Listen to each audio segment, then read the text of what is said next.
Hi ನಮಸ್ತೆ ವೀಕ್ಷಕರೇ, ಮುಕ್ತ ಸಂವಾದ ವಿಶೇಷ ಕಾರ್ಯಕ್ರಮದಲ್ಲಿ ತಮಗೆಲ್ಲ ಸ್ವಾಗತ. ನಾನು ಶ್ರೀಕಾಂತ್ ಶೆಟ್ಟಿ. ಬಹುಶಃ ರಾಜಕೀಯ ರಂಗೇರ್ತಾ ಇದೆ ರಾಜ್ಯದಾದ್ಯಂತ. ಇನ್ನು 5-6 ತಿಂಗಳುಗಳು ಚುನಾವಣೆಗೆ ಬಾಕಿ ಇರುವಾಗಲೇ ಹಲವಾರು ರಾಜಕೀಯ ಪಕ್ಷಗಳು ಇದೀಗಾಗಲೇ ರಾಜಕೀಯ ಚುನಾವಣಾ ಅಖಾಡಕ್ಕೆ ಇಳಿದು ತಮ್ಮ ಶಕ್ತಿ ಪ್ರದರ್ಶನಕ್ಕೆ ಇಳಿದಿರೋದನ್ನು ನಾವು ಕಾಣ್ತಾ ಇದ್ದೇವೆ. ಈ ಹಿನ್ನೆಲೆಯಲ್ಲಿ ಖ್ಯಾತ ಚಿತ್ರನಟರಾಗಿರುವಂಥ ಉಪೇಂದ್ರ ಅವರು ಡಿಫರೆಂಟ್ ಆಗಿ ತಾನು ಕೂಡ ಈ ಬಾರಿ ರಾಜಕೀಯಕ್ಕೆ ಇಳಿತೀನಿ ಅನ್ನುವಂಥ ಒಂದು ಹುಮ್ಮಸ್ಸನ್ನು ತೋರಿಸ್ತಾ ಇದ್ದಾರೆ. KPJP ಅನ್ನುವಂಥ ಪಕ್ಷದ ಮೂಲಕ ರಾಜ್ಯದಾದ್ಯಂತ ಬಿರುಗಾಳಿ ಸಂಚಾರವನ್ನು ಮಾಡ್ತಾ ಎಲ್ಲೋ ಒಂದು ಕಡೆಯಲ್ಲಿ ಜನರನ್ನು ಒಂದು ಹೊಸ ಆಯಾಮ ಮತ್ತು ಒಂದು ಹೊಸ ಕಲ್ಪನೆಗೆ, ರಾಜಕೀಯ ಕಲ್ಪನೆಗೆ ಒಡ್ತಾ ಇರೋದನ್ನು ನಾವು ಕಾಣ್ತಾ ಇದ್ದೇವೆ. ಈ ಹಿನ್ನೆಲೆಯಲ್ಲಿ ಉಡುಪಿಗೆ ಇವತ್ತು ಉಪೇಂದ್ರ ಅವರು ಬಂದಿದ್ದಾರೆ. ಅವರು ನಮ್ಮ ಜೊತೆ ಇದ್ದಾರೆ. ಉಪೇಂದ್ರ ಸರ್ ನಮಸ್ತೆ. ಹೇಗೆ ಅನಿಸ್ತಾ ಇದೆ? ಇಡೀ ರಾಜ್ಯದಾದ್ಯಂತ ವಾತಾವರಣ ಯಾವ ರೀತಿ ಇದೆ? ತುಂಬ ಚೆನ್ನಾಗಿದೆ, ತುಂಬ ಖುಷಿ ಅನಿಸ್ತಾ ಇದೆ. ಜನ ಹೇಗೆ ಸ್ಪಂದಿಸ್ತಾ ಇದ್ದಾರೆ ನಿಮ್ಮ ಹೊಸ? ಖಂಡಿತ ಒಳ್ಳೆ ಸ್ಪಂದನೆ ಇದೆ. ಎಲ್ಲ ಕಡೆ ಏನೋ ಜನ ಬೆಂಬಲಿಸ್ತಾ ಇದ್ದಾರೆ. ಏನೋ ಸೋಷಿಯಲ್ ಮೀಡಿಯಾ ಇರ್ಬೋದು, TV ಮಾಧ್ಯಮಗಳಿರ್ಬೋದು, ಇದರಲ್ಲಿ ಲೈವಲ್ಲಿ ಮಾತಾಡಿದಾಗ ಜನ ನಮ್ಮ ಹತ್ರ ಮಾತಾಡೋದಿರ್ಬೋದು, ಆಮೇಲೆ ಊರಿಗೆ ಹೋದಾಗ ಒಂದೊಂದು ಹಳ್ಳಿಗಳು ಒಂದೊಂದು ಇದು ಅವ್ರ ಜೊತೆ ಎಲ್ಲ ಮಾತಾಡಿದಾಗ ಅವ್ರ ಎಕ್ಸ್ಪೆಕ್ಟೇಷನು, ಅವ್ರು ಏನು ಬಯಸ್ತಾರೆ ಎಲ್ಲ ತುಂಬ ಚೆನ್ನಾಗಿದೆ. ನಿನ್ನೆ ಯಾರೋ ಹೇಳ್ತಾ ಇದ್ರು ಕ್ಯಾಶ್ಲೆಸ್ ಅಂದರೆ ಕಾಸ್ಟ್ಲೆಸ್ ಅಂತ ಹೇಳ್ತಾ ಇದ್ದಾರೆ, ಇದು ವೋಟ್ಲೆಸ್ ಆಗ್ಬೋದು ಅಂತ ಹೇಳ್ತಾ ಇದ್ರು. ಸಂತೋಷ ಆಗಲಿ, ಅದೇನು ನಾವು ಅದನ್ನು ಬಯಸೇ ಇಲ್ಲ ನಾವು. ಅಂದರೆ ಕ್ಯಾಸ್ಟೇ ಇಂಪಾರ್ಟೆಂಟ್ ಆದಾಗ ವೋಟ್ಲೆಸ್ ಆದರೂ ನನಗೇನು ಬೇಜಾರಿಲ್ಲ. ಈಗ ಅದೇ ಕರೆಕ್ಟ್ ಅಂದರೆ ಅದರಲ್ಲೇ ಹೋಗಲಿ ಜನ ಅಂತ. ದುಡ್ಡಿಲ್ಲದಿದ್ದರೆ ಚುನಾವಣೆಯಲ್ಲಿ ಸ್ಪರ್ಧಿಸ್ಬೋದು ಅಂತ ಅನಿಸ್ತಾ ಇದೆ ನಿಮಗೆ ಇವತ್ತಿನ ದಿನದಲ್ಲಿ? ನಾನು ಪ್ರತಿ ಸತಿ ಹೇಳ್ತಾ ಇದ್ದೀನಿ, ಭಿಕ್ಷೆ ಬೇಡ್ತಿಲ್ಲ ನಾನು. ನನ್ನ ಒಂದು ಕರ್ತವ್ಯ, ನಾನೊಬ್ಬ ದೇಶದ ಪ್ರಜೆಯಾಗಿ ನನ್ನ ಕರ್ತವ್ಯ ನಾನು ಮಾಡ್ತಾ ಇದ್ದೀನಿ. ನನಗೆ ಸತ್ಯ ನಾನು ಓಪನ್ ಆಗಿ ಹೇಳ್ತಾ ಇದ್ದೀನಿ. ಉಪೇಂದ್ರ ಅವರು ಇವತ್ತು ಬಂದಿದ್ದಾರೆ. ಉಡುಪಿಗೆ ಬರಬೇಕಿದ್ರೆ ಅವರಿಗೆ ವೆಹಿಕಲ್ ಚಾರ್ಜ್ ಇದೆ, ಪ್ರೆಸ್ ಮೀಟ್ ಮಾಡಬೇಕಿದ್ರೆ ಅವ್ರಿಗೆ ಖರ್ಚಿದೆ. ಅವರ ಹಿಂಬಾಲಕರು ಒಂದಷ್ಟು ಗಾಡಿ ತಗೊಂಡು ಬಂದಿದ್ದಾರೆ. ಈ ಹಿನ್ನೆಲೆಯಲ್ಲಿ ದುಡ್ಡು ಬೇಕೇ ಬೇಕು. ಹೌದು, ನಾನು ಮೊದಲೇ ಹೇಳಿದ್ದೀನಿ, ಮಿನಿಮಮ್ ಎಕ್ಸ್ಪೆನ್ಸಸ್ ಏನೋ. ನಾನು ಹೋಗ್ತೀನಿ, ಒಂದು ಹೋಟ್ಲಲ್ಲಿ ಉಳ್ಕೊಂಡು ಊಟ ಮಾಡ್ತೀನಿ, ಆ ಖರ್ಚುಗಳು ನನ್ನ ಭರಿಸಕ್ಕೆ ನನಗೆ ಯೋಗ್ಯತೆ ಇದೆ, ದೇವರು ಅದನ್ನು ಕೊಟ್ಟಿದ್ದೇನೆ, ಅಷ್ಟನ್ನು ನಾನು ಮಾಡ್ತಾ ಇದ್ದೀನಿ. ನಾನು ನಿಮ್ಮ ಹತ್ರ ಫಂಡ್ ಕೇಳ್ತಾ ಇಲ್ಲ. ಅದಕ್ಕೆ ನಾನು ಹೇಳ್ತೀನಿ, ನಾನು ಭಿಕ್ಷೆ ಬೇಡಿ ರಾಜಕಾರಣ ಮಾಡ್ತಿಲ್ಲ. ನಾನು ಮಾಡ್ತೀನಿ, ನಾನು ಪ್ರಜೆಯಾಗಿ ನನ್ನ ಕರ್ತವ್ಯ ನಾನು ಮಾಡ್ತಾ ಇದ್ದೀನಿ. ನೀವು ಒಬ್ರು ಮಾಡ್ಬೋದು, ನಿಮ್ಮ ಹಿಂಬಾಲಕರಲ್ಲಿ ಬೇಡ. ನಾನೊಬ್ಬ, ನನಗೆ ಭಾಳ ಇಂಪಾರ್ಟೆಂಟು. ಫಸ್ಟ್ ಪ್ರತಿಯೊಬ್ಬನು ಈ ದೇಶದಲ್ಲಿ ಅದು ತಿಳ್ಕೊಬೇಕು. ನಾನೊಬ್ಬ ಈ ದೇಶದಲ್ಲಿ ನಾನೊಬ್ಬ ಎದ್ನಿಲ್ಲದೇ ಇಂಪಾರ್ಟೆಂಟ್. ಅವ್ನು ನಿಂತಿಲ್ಲ, ಇವ್ನು ನಿಂತಿಲ್ಲ ಅನ್ಕೊಂಡು ಎಲ್ಲರೂ ಕೂತಿದ್ದೀವಿ. 224 ಮುಖ್ಯಮಂತ್ರಿಗಳು ನನಗೆ ಬೇಕಾಗಿದ್ದಾರೆ ಅಂತ ಹೇಳಿದ್ರಿ. ಹೌದು, ಅಷ್ಟು ಜನ. ಹಾಗಾದ್ರೆ ದುಡ್ಡಿದವರೇ ಬೇಕಾಗ್ತದೆ ನಿಮಗೆ ಓಡಾಡೋದಕ್ಕಾಗಿಲ್ಲ. ನಾನು ಹೇಳ್ತಾ ಇದ್ದೀನಲ್ಲ, ಖಂಡಿತ ಬೇಕು ನಿಮ್ಗೆ. 10,000 ರೂಪಾಯಿ 15,000 ರೂಪಾಯಿ ಇದಿದೆ. ನಾನು ದಿನಕ್ಕೆ 3,000, ಒಂದು ತಿಂಗಳಿಗೆ 3,000 ದುಡಿಯೋನು. ನನಗೆ ಈಗ ಉಪೇಂದ್ರ ಅವರ ಪಕ್ಷದಲ್ಲಿ ಕೆಲಸ ಮಾಡಬೇಕು, ನನಗೆ ಯಾರು ದುಡ್ಡು ಕೊಡ್ತಾರೆ? ಇಲ್ಲ, ಬೇಡ, ಬರಬೇಡಿ ನೀವು. ನಿಮ್ಗೆ 10,000 ರೂಪಾಯಿ ದುಡಿಯೋ ಯೋಗ್ಯತೆ ಇಲ್ಲ, ನೀವು ಯಾಕೆ ಬರ್ತೀರಾ? ಅಂದರೆ ಅಂಥವ್ರು ಬೇಡ ನಿಮ್ಗೆ? ಅಲ್ಲ, ನೀವು 10,000 ರೂಪಾಯಿ ನಿಮಗೆ ಒಂದು ಎಲೆಕ್ಷನ್ ನಿಂತ್ಕೊಂತೀನಿ ನಾನು. ಇದು ಅಲ್ಲಿ ಕಾನ್ಸ್ಟಿಟ್ಯೂಷನ್ ಇರೋದು ನಾನು ಹೇಳ್ತಾ ಇರೋದು. ಏನು ಹೇಳಿ, ಒಂದು ಸಂವಿಧಾನ ಇದೆ. ಆ ಸಂವಿಧಾನದಲ್ಲಿ ಏನು ಹೇಳಿದಾರೋ ಅದನ್ನು ನಾನು ಹೇಳ್ತೀನಿ. ನಾನಿಲ್ಲಿ ಕ್ರಿಯೇಟ್ ಮಾಡಿಲ್ಲ. ನಾನು ನೀವು ಇಷ್ಟು ದುಡ್ಡು ಕೊಡಿ ಅಂತ ನಾನು ಹೇಳ್ತಾ ಇಲ್ಲ. ಸಂವಿಧಾನದಲ್ಲಿ ಇರೋದಕ್ಕೆ ಬದ್ಧರಾಗಿ ನಾವು ಕೆಲಸ ಮಾಡಬೇಕು. ಕರೆಕ್ಟಾ? ಅದನ್ನು ಧಿಕ್ಕರಿಸಿ ಕೆಲಸ ಮಾಡೋಕ್ಕಾಗತ್ತಾ? ಅಂದರೆ ತಾವು ಹೇಳ್ತಾ ಇರುವಂಥದ್ದು, ದುಡ್ಡಿದ್ದವರು ಅಂದರೆ ಮಿನಿಮಮ್ ಒಂದಿಷ್ಟು ದುಡ್ಡಿದ್ದವ್ರು ಮಾತ್ರ ಬರ್ಬೋದು. ಕಾನ್ಸ್ಟಿಟ್ಯೂಷನ್ ಇರೋದು ನಾನು ಹೇಳ್ತಾ ಇದ್ದೀನಿ. ಇಲ್ಲಿ ಹಿಂಗಿದೆ ಸ್ವಾಮಿ ನೋಡಿ, ಒಂದು ಠೇವಣಿ ಅಂತ ಒಂದು ದುಡ್ಡಿದೆ. ಆ ದುಡ್ಡನ್ನು ಒಂದು 10,000 ರೂಪಾಯೋ ಅದೇನೋ 5,000 ರೂಪಾಯಿ ಏನೋ ಇದೆ. 5,000 ರೂಪಾಯಿ ಕಟ್ಕೊಂಡು ನಿಮ್ಮ ವಿಚಾರಗಳು 4 ಮನೆಗೆ ಹೋಗಬೇಕು. 4 ವಿಚಾರ, ನಿಮ್ಮ ವಿಚಾರ ನೀವು ಹೇಳಬೇಕು. ಅದಕ್ಕೆ ನನ್ನ ಜೊತೆಲಿ ಸೇರ್ಕೊಂಡು ನಾನು ನಿಮಗೆ ಬ್ರ್ಯಾಂಡ್ ಅಂಬಾಸಿಡರ್ ಥರ ಕೆಲಸ ಮಾಡ್ತೀನಿ. ಬೇರೆ ಪಕ್ಷಗಳು ಪಾರ್ಟಿ ಫಂಡ್ ಅಂತ ಕೊಡ್ತಾವೆ. ಉಪೇಂದ್ರ ಅವರ ಪಕ್ಷದಿಂದ ಏನಾದರೂ ಪಾರ್ಟಿ ಫಂಡ್ ಸಿಗುತ್ತಾ ಎಲೆಕ್ಷನ್ ಇಲ್ಲವರಿಗೆ? ಅರ್ಥ ಆಗಲಿಲ್ಲ ನನಗೆ. ಎಲೆಕ್ಷನ್ ಖರ್ಚಿಗೆ? ಯಾವ ಎಲೆಕ್ಷನ್ ಖರ್ಚಿಗೆ? ಈಗ ಯಾರೊಬ್ಬರು ಶಾಸಕರು ಈಗ ಉಡುಪಿಯಲ್ಲಿ ಒಂದು ಶಾಸಕ ಸ್ಥಾನಕ್ಕೆ ಸ್ಪರ್ಧಿಸ್ತಾನೆ, ಆತನಿಗೆ BJPಯೋ ಕಾಂಗ್ರೆಸ್ನವರು ಒಂದು ಇಂತಿಷ್ಟು ಅಂತ ಅಮೌಂಟ್ ಕೊಡ್ತಾರೆ ಖರ್ಚಿಗೆ, ಚುನಾವಣಾ ಖರ್ಚಿಗೆ ಅಂತ. ಗೊತ್ತಾ ನಿಮ್ಗೆ? ಕನ್ಫರ್ಮ್ ಕೊಡ್ತಾರೆ, ಖಂಡಿತ ಕೊಡ್ತಾರೆ. ಹೋಗಿ ಮತ್ತೆ ಅಲ್ಲೇ ಹೋಗಿ ಕೆಲಸ ನಿಂತ್ಕೊಳ್ಳಿ. ಅಂದರೆ ಉಪೇಂದ್ರ ಅವರಿಂದ ಯಾವ್ದು ಬರೋದಿಲ್ಲ ಹಾಗಾದ್ರೆ? ಅಲ್ಲ, ನಾನು ಮಾಡೋ ಖರ್ಚು ನಾನು ಮಾಡ್ತಾ ಇದ್ದೀನಲ್ಲ. ನಾನು ಮಾಡೋ ಕೆಲಸ ನನಗೇನು ಕೈಯಲ್ಲಿ ಸಾಧ್ಯ ಆಗುತ್ತೋ ಅಷ್ಟು ಖರ್ಚು ನಾನು ಮಾಡ್ತಾ ಇದ್ದೀನಿ. ರಾಜಕೀಯ ವಲಯದಲ್ಲೂ ಚರ್ಚೆ ಆಗ್ತದೆ. ಉಪೇಂದ್ರ ಅವರ ಚಿತ್ರಗಳು ಎಷ್ಟು ಕನ್ಫ್ಯೂಷನ್ ಇದೆಯೋ, ಅವರ ರಾಜಕೀಯ ಚಿಂತನೆಗಳು ಕೂಡ ಅಷ್ಟೇ ಕನ್ಫ್ಯೂಷನ್ ಇದೆ ಅಂತ ಹೇಳ್ತಾರೆ. ಜನರಿಗೆ ಕ್ಲಿಯರಿಟಿ ಸಿಗ್ತಾ ಇಲ್ಲ. ನೀವು ಪಾರದರ್ಶಕತೆಯ ಬಗ್ಗೆ ಮಾತಾಡ್ತಿದ್ದೀರಿ. ಅದೇ ಪಾರದರ್ಶಕತೆನೇ ಬೇಕಾಗಿಲ್ಲ ಅನ್ನೋರಿಗೆ ಏನು ಕ್ಲಾರಿಟಿ ಸಿಗಲ್ಲ. ಪಾರದರ್ಶಕತೆಯ ಬಗ್ಗೆ ಆಮ್ ಆದ್ಮಿ ಪಕ್ಷ ಮಾತಾಡ್ತು. ಇವತ್ತು ಅದರ ಸ್ಥಿತಿ ಏನಿದೆ? ಅಧಿಕಾರಕ್ಕೆ ಬಂದ ತಕ್ಷಣ ಸ್ಥಿತಿ ನೀವು ಹೆಂಗ್ ಡಿಸೈಡ್ ಮಾಡ್ತೀರಾ ಏನಾಗಿದೆ ಅಂತ? ನೀವ್ ಹೆಂಗ್ ಹೇಳ್ತೀರಾ ಸರಿ ಕೆಲಸ ಮಾಡ್ತೀರಾ? ಅರವಿಂದ್ ಕೇಜ್ರಿವಾಲ್ ಸಂಪೂರ್ಣವಾಗಿ ಯೂಟರ್ನ್. ನೀವ್ ಹೆಂಗ್ ಹೇಳ್ತೀರಾ? ಉಚಿತ ವಿದ್ಯುತ್ ಸಿಗ್ತಾ ಇಲ್ಲ. ನೀವ್ ಹೇಳೋದೇ ಸತ್ಯ. ಉಚಿತ ನೀರು ಸಿಗ್ತಾ ಇಲ್ಲ. ನೀವ್ ಹೇಳೋದೇ ಸತ್ಯನಾ? ನೀವು ಹೋಗಿ ಡೆಲ್ಲಿ ನೋಡಿದೀರಾ ಏನಾಗಿದೆ ಅಂತ? ಡಾಕ್ಯುಮೆಂಟ್ಸ್ ಇದೆಯಾ ನಿಮ್ಮ ಹತ್ರ? ಇದೆಯಾ ನಿಮ್ಮ ಹತ್ರ? ಬದಲಾವಣೆ ಆಗಿದೆ ಅಂತ ಹೇಳ್ತೀರಾ? ಇದೆಯಾ ನಿಮ್ಮ ಹತ್ರ? ಡಾಕ್ಯುಮೆಂಟ್ಸ್ ಇಟ್ಟು ಮಾತಾಡಿ. ಇಲ್ಲ, ಅಲ್ಲಿ ಏನೂ ಆಗಿಲ್ಲ ಅಂತ ಹೇಳಿ. ರಾಷ್ಟ್ರೀಯ ಮಾಧ್ಯಮಗಳು ಹೇಳ್ತಾ ಇದ್ದಾವೆ ಅರವಿಂದ್ ಕೇಜ್ರಿವಾಲ್. ಸ್ವಾಮಿ, ನೀವು ಹೇಳೋದೆಲ್ಲ ಸತ್ಯ ಅನ್ಕೊಂಡ್ಬಿಟ್ಟಿದ್ದೀರಾ. ನೀವು ಅನ್ಕೊಂಡಿದ್ದೀರಾ, ನೀವು ಅನ್ಕೊಂಡಿರೋದು ನೀವು ನೋಡ್ತಿರೋದೇ ಸತ್ಯ ಅಂತ. ಸತ್ಯ ಬೇರೆನೂ ಇರುತ್ತೆ. ನಿಮಗೊಂದು ಸತ್ಯ ಆದ್ರೆ ನನಗೊಂದು ಸತ್ಯ ಇರುತ್ತೆ. ನಾನು ನನ್ನ ಸತ್ಯದ ಬಗ್ಗೆ ಜನಲೋಕಪಾಲ್ ಬಿಲ್ ಏನಾಯ್ತು? ಜನ Lokpal bill first of all ಹೇಳಿ, ಜನ ಲೋಕಪಾಲ್ ಬಿಲ್ ಬಂದರೆ ನಿಮಗೆ ಒಂದು ಲೋಕಪಾಲ್ ಅಂತ ಒಂದು 10 ಜನ ಅಲ್ಲಿ ಬಂದು ಕೂತ್ಕೊಂಡ್ರೆ ಕರಪ್ಷನ್ ನಿಂತೋಗ್ಬಿಡುತ್ತಾ? ನಿಂತೋಗುತ್ತಾ? ಉಪೇಂದ್ರ ಅವ್ರ ಚಿಂತನೆ ಅದಕ್ಕೆ ನಾನು ಹೇಳ್ತಿರೋದು ACB, ಲೋಕಾಯುಕ್ತ, ಜನ ಲೋಕಪಾಲ್ ಯಾವುದು ಬೇಡ. ಕೇಳಿ ಒಂದು ನಿಮಿಷ, ನಿಮಗೆ ಬದಲಾವಣೆ ಬೇಕಾ ಬೇಡವಾ? ಒಂದು ಮಾತು ಹೇಳಿ, ನೀವು ಈ ದೇಶದ ಪ್ರಜೆ, ನಿಮ್ಗೇನಾರ ಆಗಬೇಕು ಆಗಬೇಕು ಅಂತ ಎಲ್ಲರಿಗೂ ಇದೆಯಾ? ಮಾಡಕ್ ರೆಡಿ ಇದ್ದೀರಾ ನೀವು? ಇಲ್ಲ. ರೆಡಿ ಇದೀವಿ, ಆದ್ರೆ ಸರಿಯಾದ ಒಂದು ಆಲೋಚನೆ ಬೇಕು. ಬನ್ನಿ, ನಮ್ಮ ಚಿಂತನೆಯನ್ನ ಎದುರಿಡಬೇಕು. ನಿಮ್ಗೆ ಯೋಚನೆ ಇಲ್ವಾ? ಒಳ್ಳೆ ಆಲೋಚನೆ ಇಲ್ವಾ? ಬನ್ನಿ, ನಾನು ಜಾಗ ಮಾಡ್ಕೊಟ್ಟಿದ್ದೀನಿ, ನಾನು ಮಾಡ್ತೀನಿ ಅಂತ ಹೇಳ್ತಿಲ್ಲ. ಬನ್ನಿ, ಆಗತ್ತಾ ನಿಮ್ಗೆ? ನೀವು ಯುವಕರು, ಬನ್ನಿ. ಚಿರಂಜೀವಿ ಅವರು ಇದನ್ನ 2008 ನಾನು ಚಿರಂಜೀವಿ ಬಗ್ಗೆ ಮಾತಾಡೋದು ಬೇಡ, ನಾನು ನಿಮ್ಮ ಬಗ್ಗೆ ಕೇಳ್ತಾ ಇದ್ದೀನಿ. ನಿಮ್ಗೆ ಆಲೋಚನೆ ಇದೆಯಾ? ಮಾಡಬೇಕು ಅಂತಿದ್ಯಾ? ಬನ್ನಿ, ಬರಕ್ ರೆಡಿ ಇದ್ದೀರಾ? ಬರಕ್ ರೆಡಿ ಇದ್ದೀನಿ, ಬನ್ನಿ. ಆದ್ರೆ ಉಪೇಂದ್ರ ಅವರ ಆಲೋಚನೆಗಳು ಬಿಡಿ, ನಿಮ್ಮ ಯೋಚನೆ ಹೇಳಿ. ನಿಮ್ಮ ಹೆಸರೇನು? ಶ್ರೀಕಾಂತ್. ಶ್ರೀಕಾಂತ್ ಗಿಲ್ವಾ? ಶ್ರೀಕಾಂತ್ ಈ ದೇಶದ ಪ್ರಜೆ ಅಲ್ವಾ? ಖಂಡಿತ ಇದೆ. ಶ್ರೀಕಾಂತ್ ಮಾಡ್ಬೇಕನ್ನೋ ಮನ್ಸಿದ್ಯಾ? ಖಂಡಿತ ಇದೆ. ಜಾಗ ಕೊಟ್ಟಿದ್ದೀನಿ, ಬನ್ನಿ. ನಿಮ್ ಬಗ್ಗೆ ನಿಮ್ಗೆ ಡೌಟ್ ಇದೆಯಾ ನಾಳೆ ಕರಪ್ಟ್ ಆಗ್ತೀನಿ ಅಂತ? ಆದ್ರೆ ಇದು ಒಂದು ಗೋಜಲ್ ಅಲ್ಲ, ನಿಮಗ್ ಗೋಜಲ್ ನಿಮ್ಮ ಮನಸ್ಸನ್ನ ಓಪನ್ ಮಾಡ್ಕೊಳ್ಳಿ. ನಿಮಗೆ ಮಾಡ್ಬೇಕು ಅನ್ನೋ ಆಸಕ್ತಿ ಇದೆ, ನಾನು ಆನೆಸ್ಟ್ ಆಗಿ ವರ್ಕ್ ಮಾಡ್ತೀನಿ, ನಾನು ಸಂಬಳಕ್ಕೆ ವರ್ಕ್ ಮಾಡ್ತೀನಿ ಅಂತ ರೆಡಿ ಇದ್ರೆ ಬನ್ನಿ. ಡೌಟ್ ಇದ್ರೆ ಬರಬೇಡಿ, ಸಿಂಪಲ್. ನಾನು ಬರ್ತೀನಿ ನಿಮ್ಮ ಜೊತೆ. ನಾನು ಏನು ಮಾಡ್ಬೇಕೀಗ? ನಿಮ್ಗೆ ಏನು ಮಾಡಬೇಕು ಅಂದ್ರೆ ಗೊತ್ತಿಲ್ಲದೆ ಯಾಕೆ ಬರ್ತೀರಾ ನನ್ನ ಜೊತೆಲಿ? ಅಂದ್ರೆ ನನ್ನ ಆಲೋಚನೆಗಳನ್ನ ಯಾವ ರೀತಿ ಹೇಳಬೇಕು? ನನ್ನ ಆಲೋಚನೆಗಳನ್ನ ನಾನು ಯಾವ ರೀತಿ ಹೇಳ್ಕೊಡ್ಬೇಕು, ಹೇಳಬೇಕು? ನೋಡಿ, ಟಿವಿ ಮಾಧ್ಯಮ ಇದೆ, ಹೇಳಿ ನಿಮ್ಮ ಆಲೋಚನೆ ಏನು ಅಂತ ಹೇಳಿ. ಇವತ್ತಿನ ಪತ್ರಿಕಾಗೋಷ್ಠಿಯಲ್ಲಿ ನೀವು ಒಬ್ಬರೇ ಕಾಣಿಸ್ಕೊಂಡ್ರಿ. ನಿಮ್ಮ ಹಾಗೆ ಹಾಗಾದ್ರೆ ಯಾರು ಚಿಂತಕರು ನಿಮ್ಮ ಜೊತೆ ಜೋಡ್ಕೊಳ್ಳಿಲ್ವಾ? ನಾನು ಕರೆದೆ ಡೈರೆಕ್ಟ್ ಬನ್ನಿ ಸ್ವಾಮಿ ಚೇರ್ ಆಗಿ, ನೀವು ಬರಲೇ ಇಲ್ವೇ? ಅಂದ್ರೆ ನಿಮ್ಮ ಚಿತ್ರಗಳನ್ನು 2-3 ಸಲ ನೋಡ್ಬೇಕಾಗುತ್ತೆ, ಅರ್ಥ ಆಗ್ಬೇಕಿದ್ರೆ. ಇದು ಬಹುಶಃ ನಂಗೆ ಅನ್ಸ 2-3 ತಿಂಗಳು ಹೋಗ್ಬೋದು ಜನರಿಗೆ ಅರ್ಥ. 2-3 ತಿಂಗಳು ಸಾಕು, ಮೇ ಒಳಗೆ ಅರ್ಥ ಆಗ್ಬಿಟ್ರೆ ಸಾಕು. ಚಿರಂಜೀವಿ ಅವರು ಹೇಳಿದರು ಅವರಿಗೆ ಬಹಳ ದೊಡ್ಡ ದೊಡ್ಡ ರ್ಯಾಲಿಗಳೇ ನಡೆಯಿತು.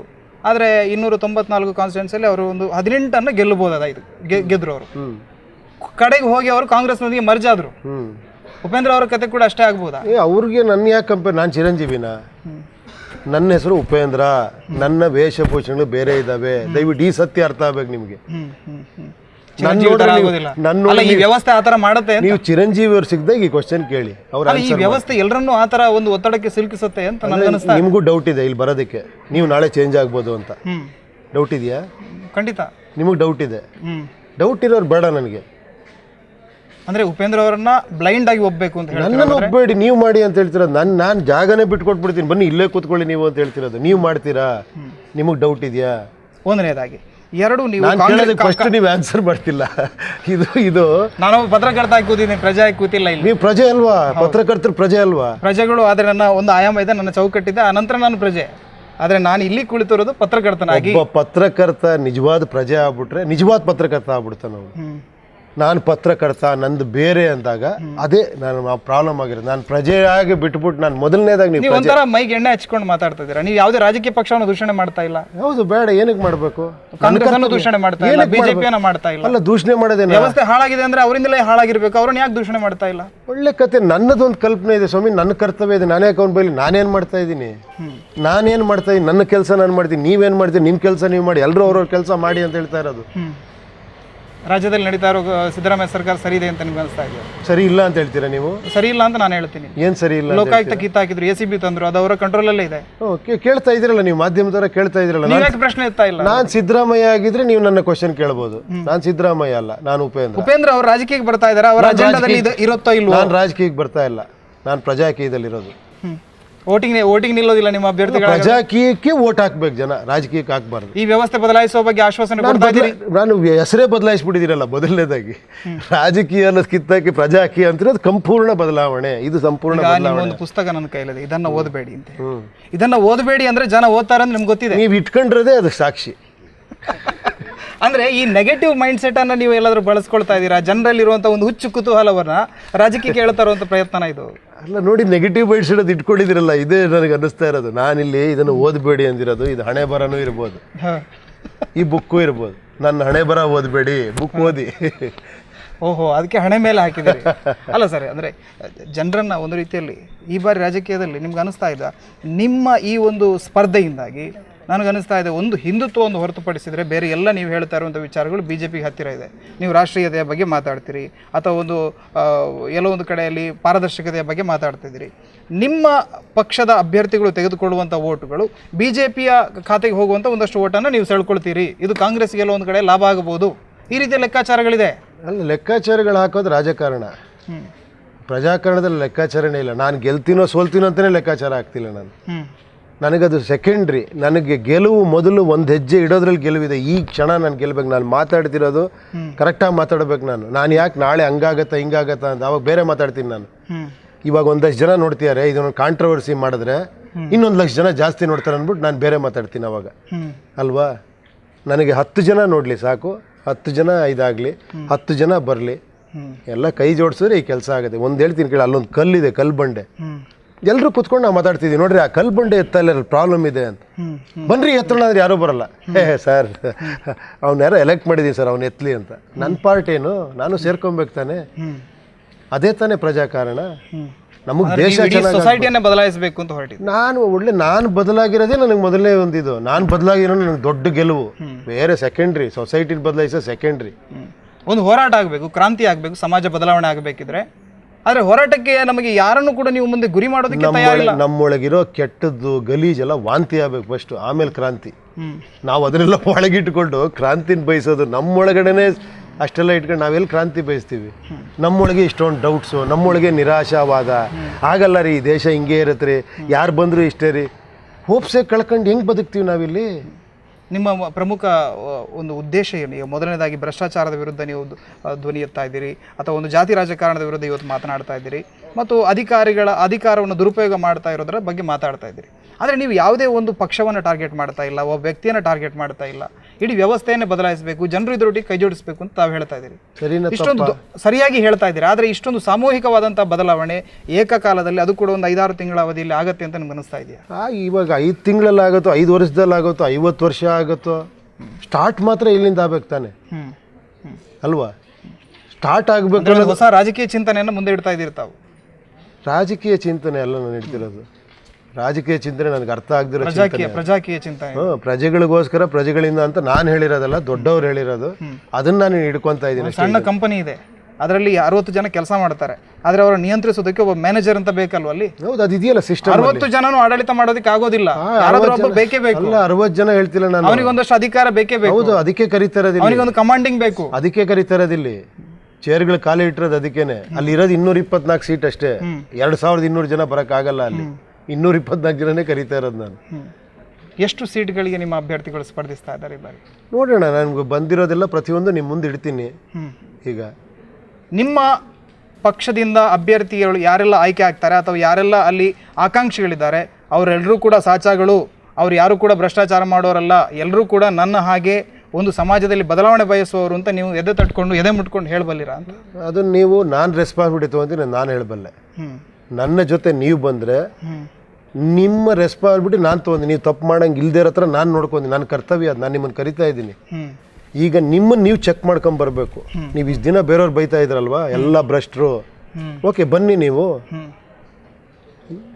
ಬೇರೆಯವ್ರು ಭ್ರಷ್ಟರು ಬರ್ತಾರನ್ನ ಭಯ ಇದ್ರೆ ನೀವು ಬನ್ನಿ, ಹಾನೆಸ್ಟ್ ಪೀಪಲ್ಗಳು ಬನ್ನಿ ಇಲ್ಲಿ, ಹಾನೆಸ್ಟಾಗಿ ವರ್ಕ್ ಮಾಡಿ. ಆಮೇಲೆ ನೀವೇನು ಸಂಬಳ ತೊಗೊಂಡು ವರ್ಕ್ ಮಾಡಿ, ನೀವೇನು ಫ್ರೀಯಾಗಿ ವರ್ಕ್ ಮಾಡೋದು ಬೇಡ ಅಂತಲೇ ಹೇಳ್ತಾ ಇದ್ದೀನಿ ಅಷ್ಟೇ. ಇಲ್ಲಿ ಮೋದಿಯವರ ಬೆಲೆ GST ಮತ್ತು ಡಿಮಾನಿಟೈಸೇಷನ್ ಬಗ್ಗೆ ನಿಮ್ಮ ಅಭಿಪ್ರಾಯ? ಇಲ್ಲ, ಖಂಡಿತ. ನೋಡಿ, ಅದು ಒಂದು ಪ್ರಯತ್ನನೇ. ಕಷ್ಟಗಳಾಗಿರ್ಬೋದು, ಒಂದು ಒಳ್ಳೆಯ ಪ್ರಯತ್ನ. ಏನೋ ಈಗಿರೋ ಏನೋ ಅನ್ಆರ್ಗನೈಸ್ ಸೆಕ್ಟರಿಂದ ಆರ್ಗನೈಸ್ ಸೆಕ್ಟರ್ ತರುವಂಥ ಪ್ರಯತ್ನ ಮಾಡಿದ್ದಾರೆ. ಅವ್ರು ಮೇಲಿಂದ ಮಾಡ್ತಿದ್ದಾರೆ.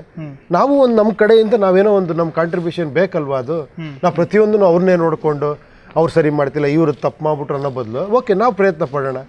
ನೀವು ಬರಬೇಕಿದ್ರೆ ಅವರನ್ನು ತೆಗಿಬೇಕಲ್ಲಿಂದ. ಯಾಕೆ ಅವ್ರನ್ನ ತೆಗಿಬೇಕು? ನೀವು ನಿಮ್ಮ ಒಂದು ಶಾಸಕನನ್ನು ತರಬೇಕಿದ್ರೆ ಬಿಜೆಪಿಯನ್ನು ಕಾಂಗ್ರೆಸ್ನಿಂದ ಅಧಿಕಾರದಿಂದ ಇಳಿಸಲೇಬೇಕು. ಜನ ತೆಗಿತಾರೆ ಸ್ವಾಮಿ, ನಾನು ಯಾರು ತೆಗಿಯೋದಕ್ಕೆ?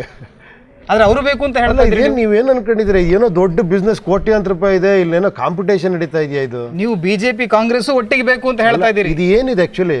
ಗವರ್ಮೆಂಟ್ ಅಂದ್ರೆ ಏನ್ ಅನ್ಕೊಂಡಿದ್ದೀರಾ? ಒಂದು ದೊಡ್ಡ ವ್ಯವಸ್ಥೆ, 60 ವರ್ಷದಿಂದ ನಡ್ಕೊಂಡು ಬಂದಂತ ವ್ಯವಸ್ಥೆ. ಅದು ನೀವು ಅನ್ಕೊಂಡಿರೋದು 6 ತಿಂಗಳಲ್ಲಿ ಬದಲಾಯಿಸೋದಕ್ಕೆ ಆಗೋದಿಲ್ಲ. ಸಿಂಪಲ್ ವ್ಯವಸ್ಥೆ. ಇಲ್ಲಿ ಕೆಲಸ ಮಾಡಬೇಕು, ಜನಸಂಪರ್ಕದಲ್ಲಿದ್ದು ಅವ್ರವ್ರಿಗೆ ಬೇಕಾದ ಕೆಲಸ ಮಾಡ್ಬೇಕಷ್ಟೇ. ನೀವು ಇದನ್ನ ಕೋಟಿ ಕೋಟಿ ಮಾಡಿ ದೊಡ್ಡ ವ್ಯವಸ್ಥೆ ಮಾಡಿ ಇಟ್ಟಿದ್ದೀರಾ. ಇಲ್ಲಿ ಏನೋ ಕಾಂಪಿಟೇಷನ್, ಯಾರೋ ಬಂದ್ರೆ ಏನೋ ದುಡ್ಡು ಹೊಡ್ಕೊಂಡು ಹೋಗ್ಬಿಡ್ತಾರೆ ಅಂತ. ನಿಮ್ಮ ಸೂಪರ್ ಫಿಲಮ್ ಅನ್ನು ನೋಡಿದ್ದೇವೆ.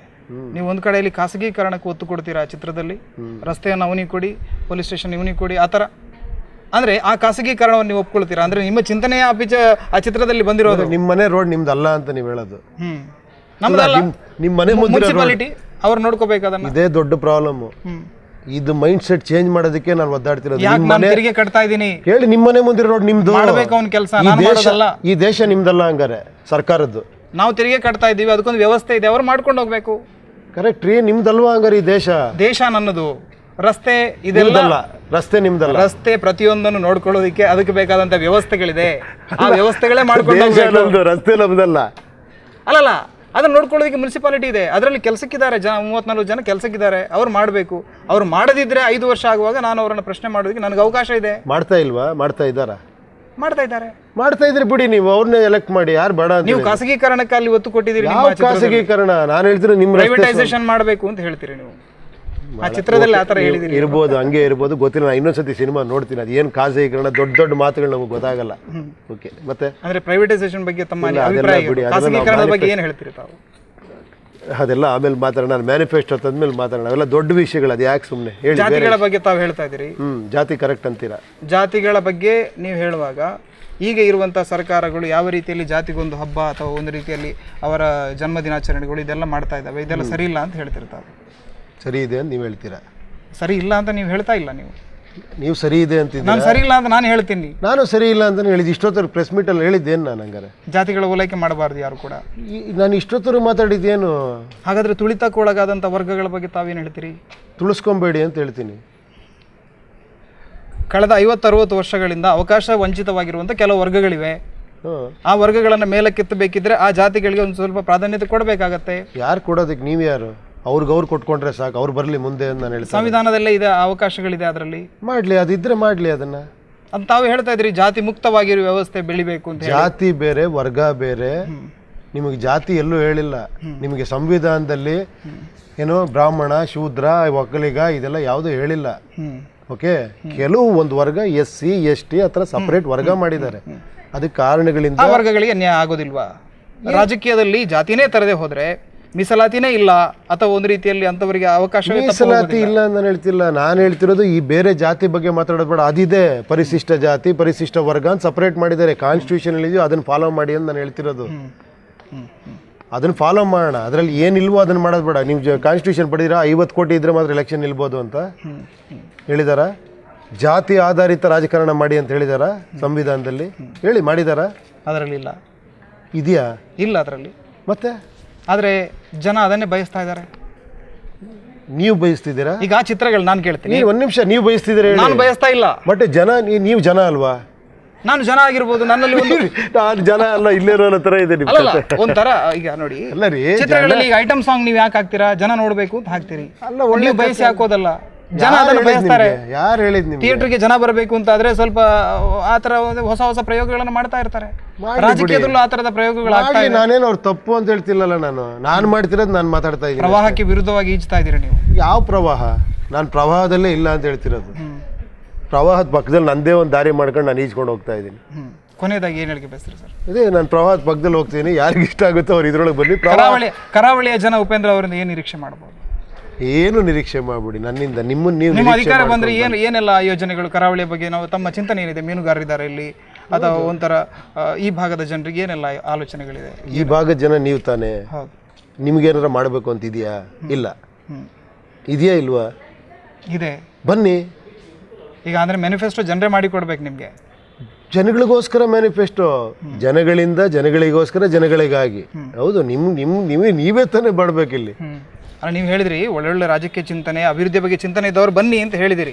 ಕರಾವಳಿಯ ಬಗ್ಗೆ ಬಹಳಷ್ಟು ಜನ ಬಂದಿರಬಹುದು, ಅವರೆಲ್ಲ ಏನೆಲ್ಲ ಆಲೋಚನೆಗಳನ್ನು ಕೊಟ್ಟಿದ್ದಾರೆ ತಮ್ಮ ಮುಂದೆ ಏನೆಲ್ಲ? ನಾನು ಹೇಳ್ತೀನಿ, ನೀವು ಬನ್ನಿ ಅಂತ ಈ ಮೂಲಕ ಕೇಳ್ಕೊಳ್ತಾ ಇದ್ದೀನಿ. ಬಂದಿರೋರು ನಾನು ಹೇಳ್ತೀನಿ, ತಾವು ಬನ್ನಿ ದಯವಿಟ್ಟು ಅಂತ. ಯಾಕಂದ್ರೆ ನಿಮ್ಮೊಬ್ಬರನ್ನ ಬದಲಾಯಿಸಿದ್ರೆ ನಾನು ಒಂದು ಹೆಮ್ಮೆ, ಖುಷಿ ನನಗೆ. ಯುವಕರು ನೀವು, ಅದಕ್ಕೋಸ್ಕರ ನಾನು ಬದಲಾಯಿಸಿದೆ. ನನ್ನ ಬುಕ್ ಬೇರೆ ಇಟ್ಕೊಂಡಿದ್ದೀರಾ ನೀವು. ಧನ್ಯವಾದಗಳು ಸರ್. ವೀಕ್ಷಕರೇ, ನಮ್ಮೊಂದಿಗೆ ಇಷ್ಟೊತ್ತು ಮಾತನಾಡ್ತಾ ಇದ್ದವರು ಉಪೇಂದ್ರ ಅವರು, ಕನ್ನಡದ ಖ್ಯಾತ ಚಲನಚಿತ್ರ ನಟರು. ಉಪೇಂದ್ರ ಅವರ ಆಲೋಚನೆಗಳು ಕೂಡ ವಿಭಿನ್ನ ಆಗಿರುತ್ತೆ, ಚಿತ್ರಗಳು ಕೂಡ ವಿಭಿನ್ನ ಆಗಿರುತ್ತೆ. ರಾಜಕೀಯಕ್ಕೆ ಬಂದಿದ್ದಾರೆ, ರಾಜಕೀಯದಲ್ಲೂ ಕೂಡ ಬಹಳ ವಿಭಿನ್ನವಾದ ಒಂದು ಪ್ರಯೋಗವನ್ನು ಮಾಡೋದಕ್ಕೆ ಹೊರಟಿದ್ದಾರೆ. ಅವರ ವಿಭಿನ್ನವಾದ ಆಲೋಚನೆಗಳನ್ನು ರಾಜ್ಯದ ಜನತೆ ಯಾವ ರೀತಿಯಲ್ಲಿ ಸ್ವೀಕರಿಸ್ತಾರೆ, ರಾಜಕಾರಣದಿಂದ ಪ್ರಜಾಕಾರಣಕ್ಕೆ ನಮ್ಮ ರಾಜಕೀಯ ವ್ಯವಸ್ಥೆ ಬದಲಾಗಬಹುದಾ ಅನ್ನುವಂಥ ನಿರೀಕ್ಷೆ ಎಲ್ಲರದ್ದು ಕೂಡ ಇರುವಂಥದ್ದು. ಇದು ಇವತ್ತಿನ ವಿಶೇಷ. ನಿಮ್ಮೂರಿನ ಸುದ್ದಿ, ಮಾಹಿತಿ, ಮನೋರಂಜನೆಗಾಗಿ ನೋಡ್ತಾ ಇರಿ ಮುಕ್ತಾ ಟಿವಿ. ನಮಸ್ತೆ.